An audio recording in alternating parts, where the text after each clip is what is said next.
We're filming? Why don't you tell me? Okay, An American in Heaven, Chapter 2, Back at the Dorm. Back at the dorm, I take a dip. The pool's just right, always. I wash the earth off me. The earth with all its anger and anxieties, pissed off people playing with guns, all that crap that passes for life. It always feels wonderful, better than wonderful. What is it about the water here? It's like warm olive oil smoothly flowing over your skin, and without any of that greasy shit you'd get at home if you spilled it. Remind me to ask Brad about that, will you? Brad, or maybe Sonia. Sonia showed up at the crash site. Not that I paid the slightest attention. She told me later. I was wandering about the riverside, admiring stuff. It looked so lovely, and I guess I thought I was still buzzed. Well, it was more fun than staring at Eric moaning and bleeding.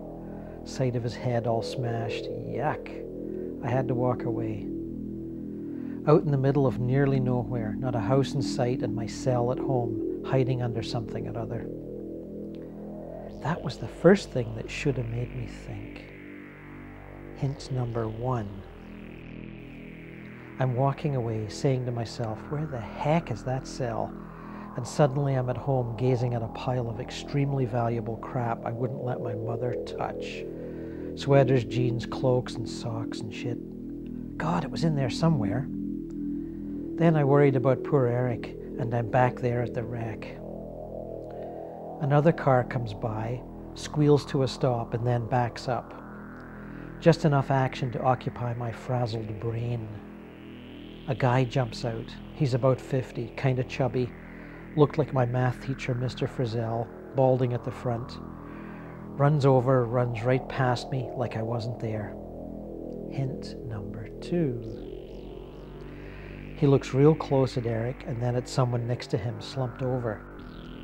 He shakes his head and takes out his own cell. I watch him make a call.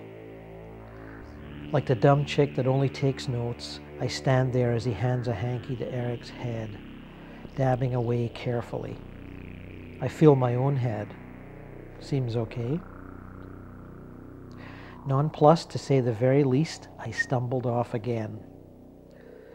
A kind of light-footed stumble at that. Floaty, almost, as if I wasn't quite connecting with the ground. Bit like E.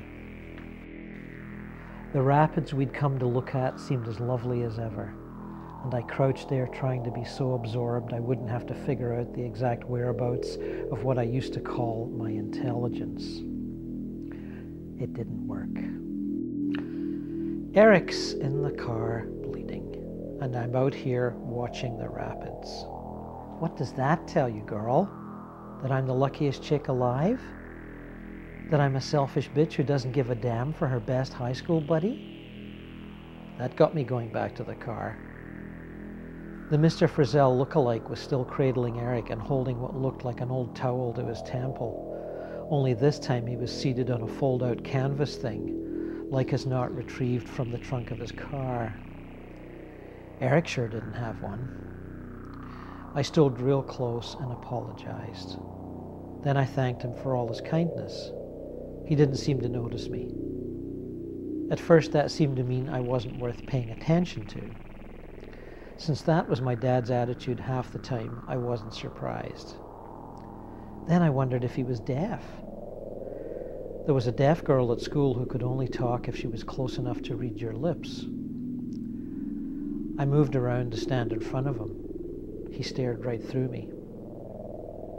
Then I got mad and told him to fuck off then, and stomped off. An ambulance peeled by seconds later, screeched to a stop and backed up, exactly like the Frizzell look-alike.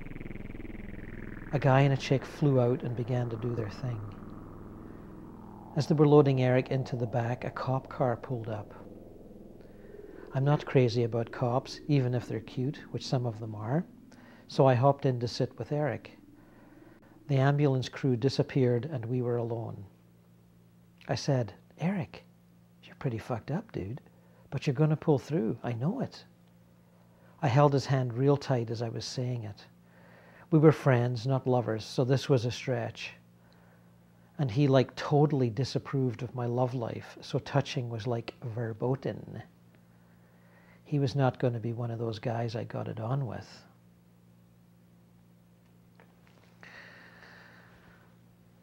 So, you fellas like that then? Good.